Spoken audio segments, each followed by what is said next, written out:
Tá, então vamos para o primeiro exercício da seção 2 do capítulo 1, que diz o seguinte: indicando com card x o número de elementos do conjunto finito x, prove esses três itens aqui. Para esse vídeo não ficar muito grande, eu vou fazer os itens A e B, e no vídeo seguinte eu vou fazer o item C. Tá? Então nesse vídeo de agora eu vou fazer somente os itens A e B. E vamos começar pelo item A, que pede para você provar que se o x é finito e o y é um subconjunto de x, então a cardinalidade do conjunto y, ou seja, o número de elementos do conjunto y, é menor ou igual que o número de elementos do conjunto x. Tá? Então veja que ele fala aqui para a gente que o x é finito. Então eu posso começar a minha demonstração aplicando a definição de conjunto finito, que diz que se o x é finito, então existe um n pertencente aos naturais e uma objeção do n nesse meu conjunto x, onde esse n é o conjunto dos naturais que vão de 1 até n, e você tem que a cardinalidade desse conjunto x é igual a n. Só para você entender melhor, né, por que essa definição ela se aplica aos conjuntos finitos, vamos pegar aqui um exemplo de conjunto finito para você entender. Então, imagine que eu tenha, por exemplo, aqui um conjunto x que possua 4 elementos. E por que esse conjunto x ele é finito, pela definição de conjunto finito, né? Porque eu consigo fazer uma objeção entre o I4, que é o conjunto dos números naturais, que vão de 1 até 4. Então, aqui eu tenho 1, tenho 2, tenho 3 e tenho 4. E eu consigo fazer uma objeção entre esse 4 e esse conjunto x. Tá? Então, eu posso pegar o 1 e ligar com esse elemento, por exemplo. Poderia ligar com outro também, mas eu decidi ligar nesse aqui. Posso corresponder o 2 com esse elemento, o 3 com esse elemento e o 4 com esse elemento, por exemplo. Tá? E você vê que isso é uma objeção. Então, como eu consegui montar uma objeção entre o I4 e o x, eu tenho que o x é um conjunto finito. E de forma geral, quando você consegue fazer isso entre um IN qualquer, né, para qualquer n pertencente aos naturais, e um determinado conjunto x, você tem que aquele conjunto x é finito e a cardinalidade dele, ou seja, a quantidade de elementos desse conjunto x, é igual a n. Bom, e o que o exercício está pedindo para você provar é que sempre que eu tenho um subconjunto y desse conjunto x, eu tenho, portanto, que o número de elementos desse conjunto y é menor ou igual que o número de elementos do conjunto x. Então vamos começar pelo caso trivial, que é o caso em que esse conjunto y é o conjunto vazio. Se esse conjunto y for o conjunto vazio, então significa que ele não tem nenhum elemento. Se ele não tem nenhum elemento, então pela notação que ele está usando aqui no exercício, eu tenho, portanto, que a cardinalidade desse conjunto y é igual a zero. E como n é maior ou igual a zero para todo n pertencente aos naturais, e esse n aqui ele é justamente a cardinalidade do meu conjunto x, tá? Então, independente de qual n, né, de qual número natural esse n aqui seja, eu tenho que ele vai ser sempre maior ou igual a zero, automaticamente eu tenho que a cardinalidade do conjunto y, que é igual a zero, é menor ou igual que a cardinalidade do conjunto x, que é igual a n. Tá? Então, no caso em que o y é o conjunto vazio, é trivial. Mas vamos agora para o caso que interessa para a gente, que é o caso mais geral, onde você tem que esse conjunto y é diferente do conjunto vazio. Nesse caso, como o conjunto y é um subconjunto do conjunto x, e esse conjunto x é finito, por hipótese, eu tenho pelo teorema 2 que esse conjunto y também é finito, tá? Porque pelo teorema 2, todo subconjunto de um conjunto finito é finito. É um teorema que tem lá na teoria do capítulo.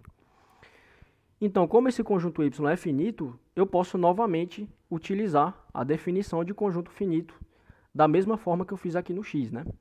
Então, como esse y é finito, eu tenho que existe um m pertencente aos naturais e uma objeção que vai do im no y, onde esse m é o conjunto dos números naturais que vão de 1 até m.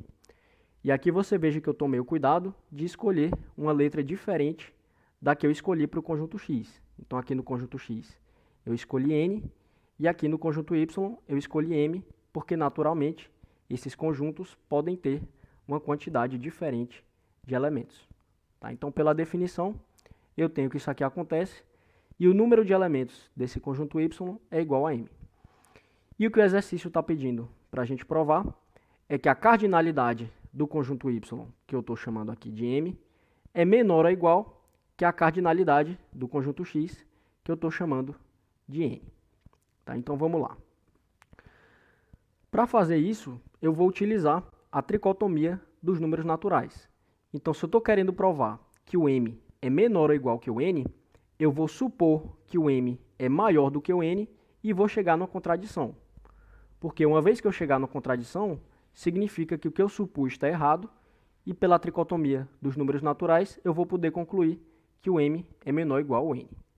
Tá? Então, supondo que o M é maior do que o N, eu tenho, portanto, que o IN está contido no IM, né? Porque, afinal de contas, se o IN é o conjunto dos números naturais que vão de 1 até N, e o IM é o conjunto dos números naturais que vão de 1 até M, e eu estou supondo esse M maior do que o N, então eu tenho que esse N está contido no IM. Tá? E ele não só está contido, como ele não pode ser igual ao IM. Então ele é um subconjunto próprio do IM. Tá? Porque quando você diz que um determinado conjunto é simplesmente subconjunto, ele pode eventualmente ser igual àquele conjunto.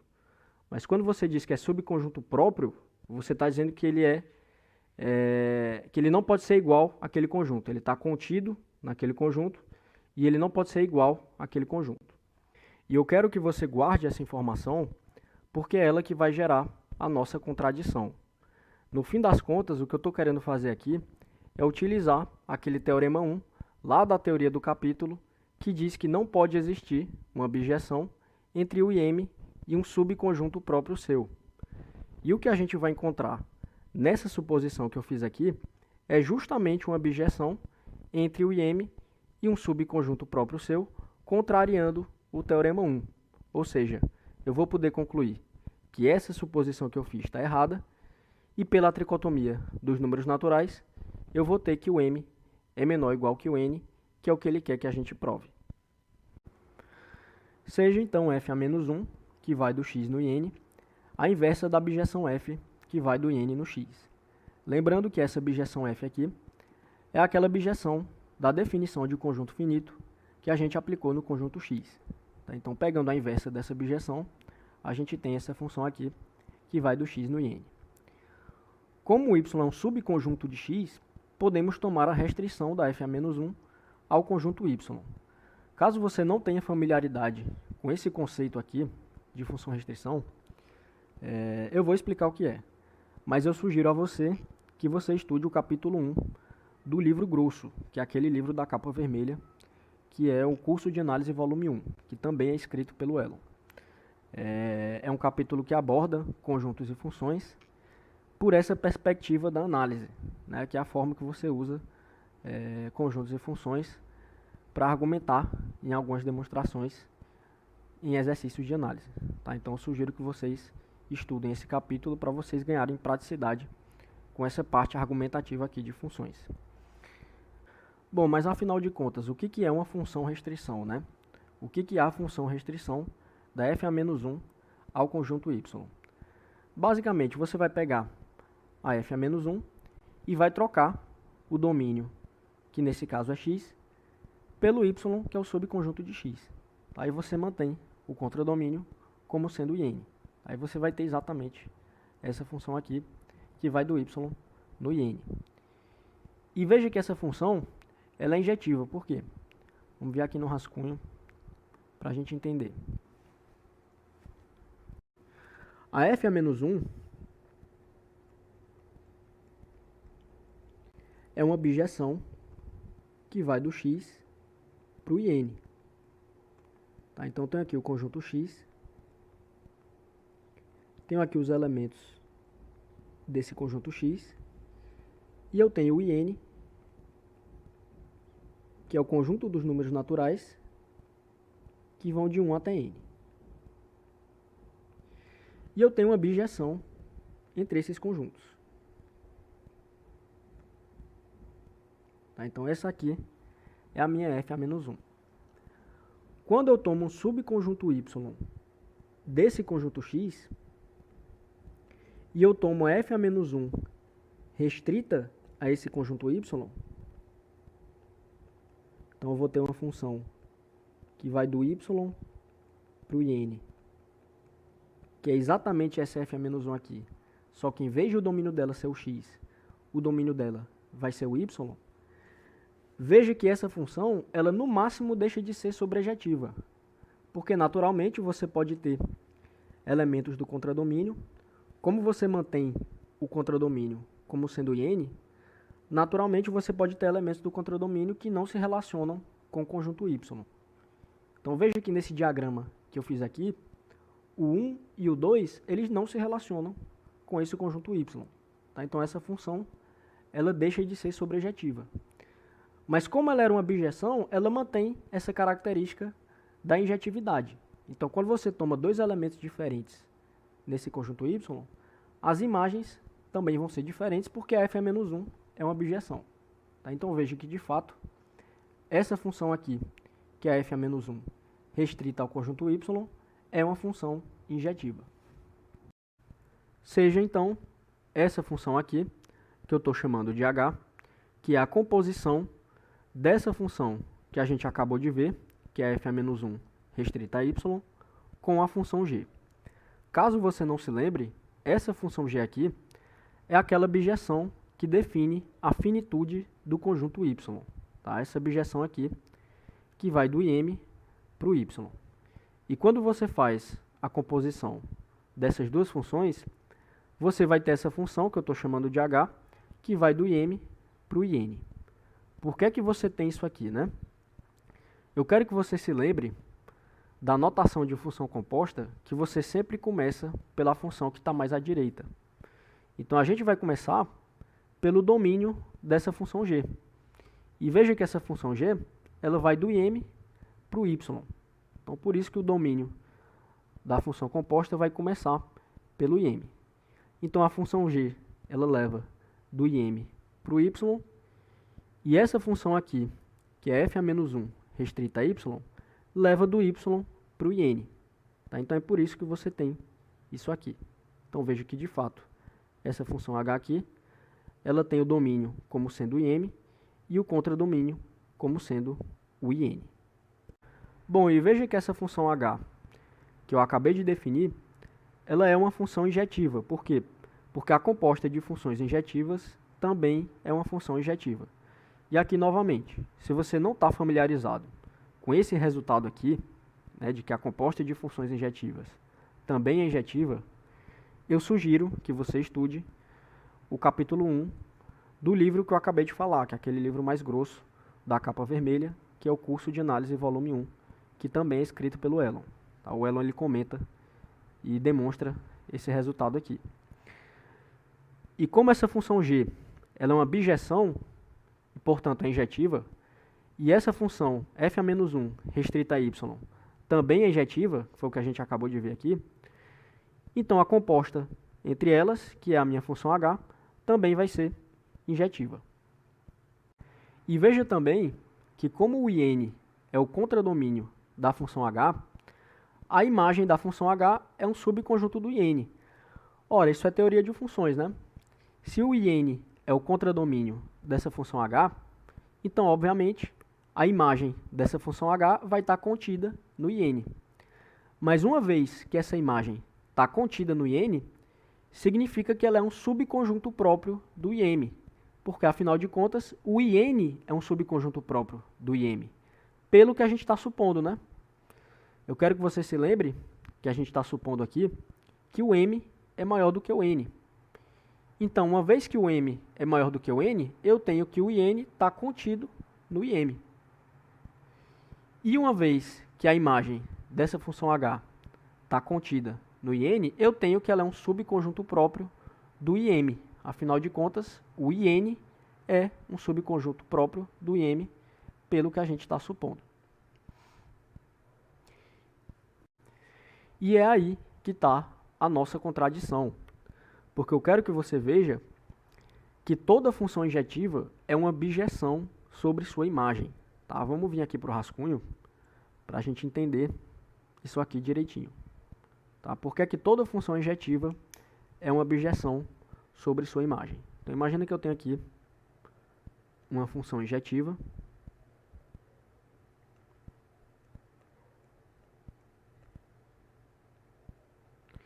que não seja sobrejetiva. Tá? Então, imagina que eu tenho aqui esses elementos se correspondendo e esse elemento aqui sobrando. Até porque se essa função, né, que é injetiva, também fosse sobrejetiva, então ela seria uma bijeção e aí naturalmente ela já seria uma bijeção sobre sua imagem, né?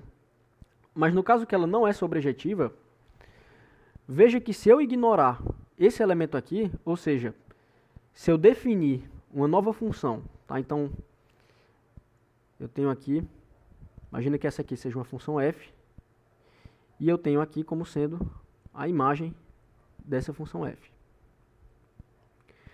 Se eu definir uma nova função conservando esse domínio aqui e definindo o novo contradomínio como sendo esse conjunto aqui, que é a imagem da função f,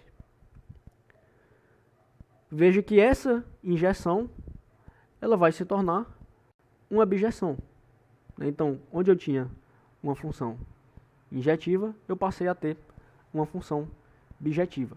Tá? Então, veja que, de fato, toda função injetiva é uma bijeção sobre sua imagem. Bom, mas onde é que está a nossa contradição, né? Está no seguinte: como toda função injetiva é uma bijeção sobre sua imagem, como a gente acabou de ver, e essa função h, que a gente definiu, né, como sendo a composta dessas duas funções, também é injetiva, a gente viu isso também, eu tenho, portanto, né, eu teria que essa função h seria uma bijeção sobre sua imagem, né? Ou seja, essa função h aqui, ela seria uma bijeção do IM sobre a imagem da função h, que é um subconjunto próprio do IM, como a gente acabou de ver. Ou seja, eu teria uma bijeção entre o IM e um subconjunto próprio seu. Isso contraria aquele teorema 1, que diz que não pode existir uma bijeção entre o IM e um subconjunto próprio seu. Tá, então, só para você entender melhor, como essa função h aqui, que vai do IM no IN, é uma função injetiva, então, se eu definisse essa função aqui, que eu vou chamar de h', que vai do IM na imagem da função h, pelo que a gente acabou de ver lá no rascunho, né, que toda função injetiva é uma bijeção sobre sua imagem, eu teria que essa função aqui é uma bijeção.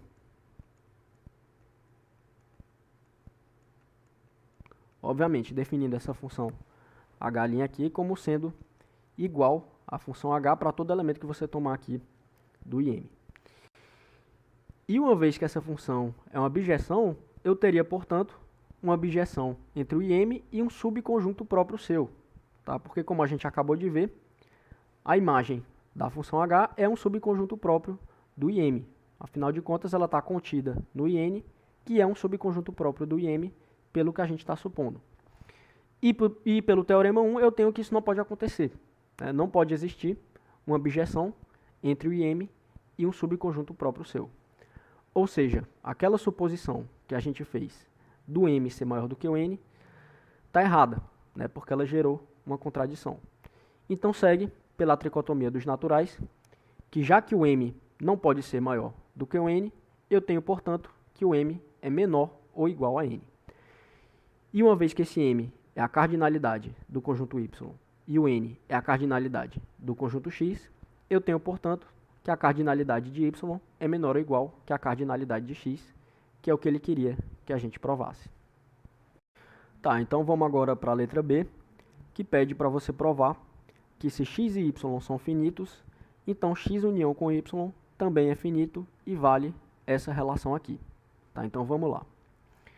Primeiramente, se x e y são finitos, a gente pode fazer a mesma coisa que a gente fez na letra A, que é aplicar a definição de conjunto finito.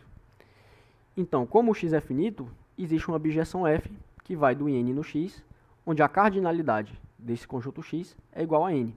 E como o y é finito, existe uma bijeção g que vai do m no y, onde a cardinalidade do conjunto y é igual a m. E para provar o caso geral, a gente vai primeiramente mostrar o caso em que os conjuntos x e y são disjuntos, ou seja, o caso em que eles não possuem elementos em comum. E veja que nesse caso, a cardinalidade da união é simplesmente igual à cardinalidade de x mais a cardinalidade de y, que é uma relação diferente daquela que ele pede para você provar no caso geral. Até porque no caso geral, eu tenho que esses conjuntos x e y eventualmente podem ter elementos em comum. E uma vez que esses conjuntos têm elementos em comum, quando você faz a cardinalidade de x mais a cardinalidade de y, vão ter elementos que você está contando duas vezes. Tá? Então, para impedir que isso aconteça, você remove a cardinalidade da interseção. Mas veja que no caso em que eles são disjuntos, ou seja, no caso em que eles não possuem elementos em comum, naturalmente você não tem esse problema, né? Então a cardinalidade da união vai ser simplesmente igual à cardinalidade de x, que é n, mais a cardinalidade de y, que é m. Bom, e como é que a gente vai provar isso aí? A gente vai definir uma função h que vai do i n mais m, que é o conjunto dos números naturais, que vão de 1 até n mais m, no x união com y.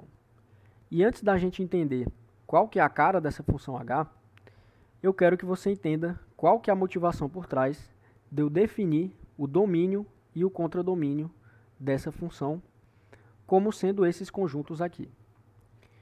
Veja que se eu mostrar que essa função h é uma bijeção, automaticamente eu vou ter que esse conjunto aqui, que é o x união com y, é um conjunto finito e tem cardinalidade n mais m. Por quê? Pela definição de conjunto finito. Né? Pela definição de conjunto finito, eu tenho que um conjunto é finito se eu consigo encontrar um número natural, de forma que eu consiga montar uma bijeção entre o conjunto dos números naturais que vão de 1 até esse número e esse conjunto. Então veja que nesse caso aqui, se eu mostrar que a função h é uma bijeção, então eu vou ter uma bijeção entre o conjunto dos números naturais que vão de 1 até n mais m e o conjunto x união com y. Ou seja, pela definição de conjunto finito, eu vou ter que o x união com y é finito e tem cardinalidade n mais m. Tá, mas qual que é a cara dessa função? A partir do momento que eu tomo um x no domínio dessa função, o que é que essa função faz? Ela vai fazer o seguinte. Veja que o domínio é o conjunto dos números naturais que vão de 1 até n mais m. Então, a partir do momento que eu tomo um x no domínio dessa função, eu vou olhar para as seguintes situações.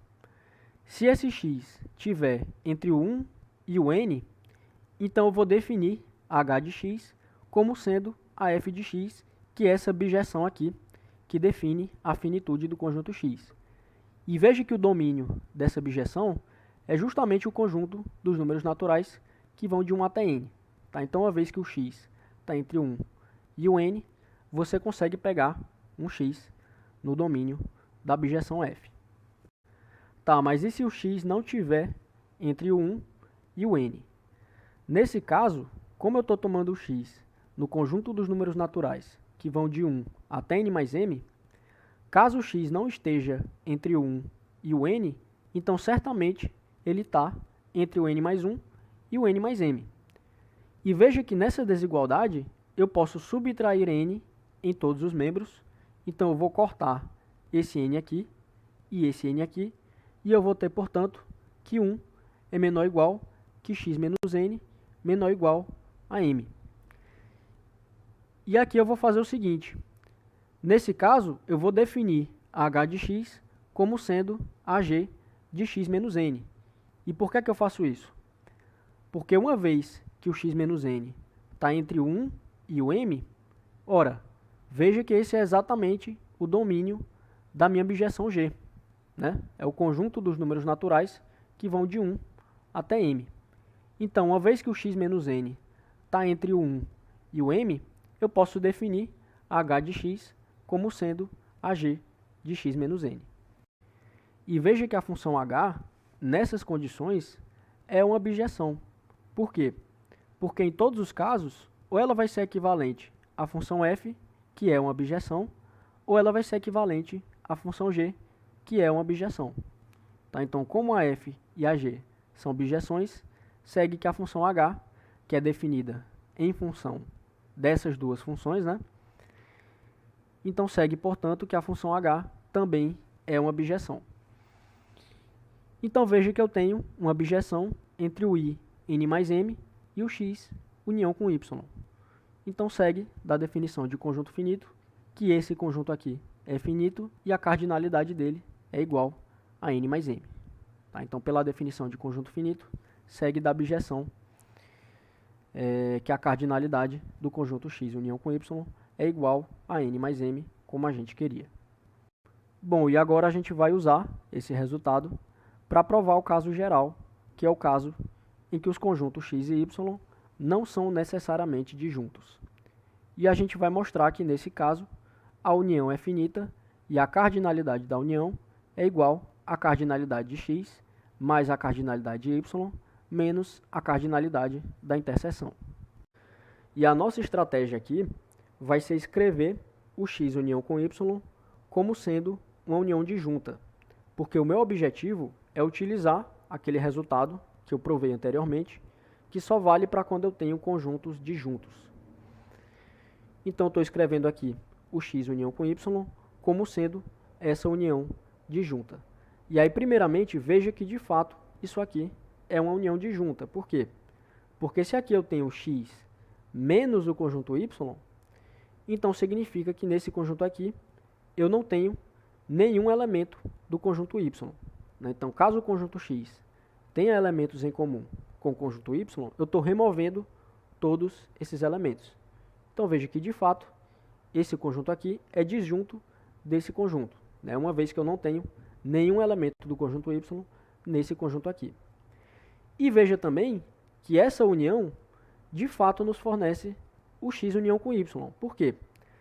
Porque se nesse primeiro conjunto aqui eu posso, né, ter eventualmente removido elementos que o conjunto x tenha em comum com o conjunto y, quando eu faço a união com y, eu estou reinserindo esses elementos. Tá? Então, veja que, de fato, eu obtenho o x união com y. Então, pelo resultado que a gente provou agora há pouco, eu tenho que o x união com y é finito. Por quê? Porque ele pode ser escrito como a união disjunta entre esses dois conjuntos aqui, e eu tenho que o y é finito por hipótese, e que esse conjunto aqui também é finito. Por quê? Porque o x também é finito por hipótese. Tá? Então, quando eu faço o x menos y, esse cara aqui vai ser um conjunto finito. Então, eu tenho a união de dois conjuntos finitos que são disjuntos, e pelo resultado que a gente acabou de provar, eu tenho, portanto, que essa união é finita. Só que essa união é exatamente o x união com y. Tá? Então, eu tenho que o x união com y é um conjunto finito, pelo que a gente provou agora há pouco. Bom, e agora eu vou fazer o seguinte. Eu vou escrever o x como sendo essa união disjunta aqui. Né? E aí, primeiramente, veja por que isso aqui, de fato, é uma união disjunta. Porque nesse primeiro conjunto aqui, eu estou removendo os elementos que o x eventualmente tenha em comum com o conjunto y. E esse conjunto aqui, ele é exatamente o conjunto dos elementos que o x tem em comum com o conjunto y. Então, veja que, de fato, esses dois conjuntos aqui são disjuntos. E veja também que essa união aqui me fornece o conjunto x. Por quê? Porque se nesse primeiro conjunto eu possa eventualmente estar removendo elementos que o conjunto x tenha em comum com o conjunto y, nesse conjunto aqui eu estou reinserindo esses elementos. É a mesma coisa que eu fiz aqui, né? Só que nesse caso eu estou fazendo só para o conjunto x. Tá? Então veja que aqui eu fiz a união com y, que eu estou fazendo a união com x interseção com y. Tá? Então, estou pegando só os elementos de y que ele eventualmente tenha com o conjunto x. Tá? Então, veja que quando eu faço essa união aqui, eu vou obter exatamente o conjunto x. E aí, novamente, pelo que a gente provou anteriormente, como essa união aqui é uma união disjunta, eu tenho que a cardinalidade da união é igual à cardinalidade desse cara mais a cardinalidade desse cara. Ou seja, segue que a cardinalidade de x é igual à cardinalidade desse conjunto mais a cardinalidade desse conjunto. E aí eu posso passar, né, essa parcela aqui, né, que é a cardinalidade da interseção, para o outro membro subtraindo. Né? Então eu vou ter que a cardinalidade de x menos a cardinalidade da interseção é igual à cardinalidade de x menos y. Bom, e agora, novamente, escrevendo o x união com y como essa união disjunta aqui, e a gente já viu aqui em cima, né, por que ele pode ser escrito dessa forma e por que essa união de fato é disjunta, eu tenho, portanto, né, uma vez que esses conjuntos são iguais, então a cardinalidade do x união com y é a mesma que a cardinalidade desse conjunto aqui. E como aqui eu tenho uma união disjunta, então segue pelo resultado que a gente provou anteriormente, que a cardinalidade desse cara aqui, né, dessa união aqui, é a cardinalidade desse conjunto, né, que é o x menos y, mais a cardinalidade do conjunto y. Então eu tenho, portanto, que a cardinalidade do x união com y é igual à cardinalidade desse cara mais a cardinalidade desse cara. Só que a cardinalidade desse cara aqui, que é o x menos y, a gente acabou de ver, né, que ela pode ser escrita como a cardinalidade de x menos a cardinalidade de x interseção com y. Tá? Então, eu posso substituir a cardinalidade de x menos y por essa relação aqui. E quando eu faço essa substituição, eu vou ter que a cardinalidade de x união com y é igual à cardinalidade de x mais a cardinalidade de y menos a cardinalidade da interseção, que é o que ele queria que a gente provasse.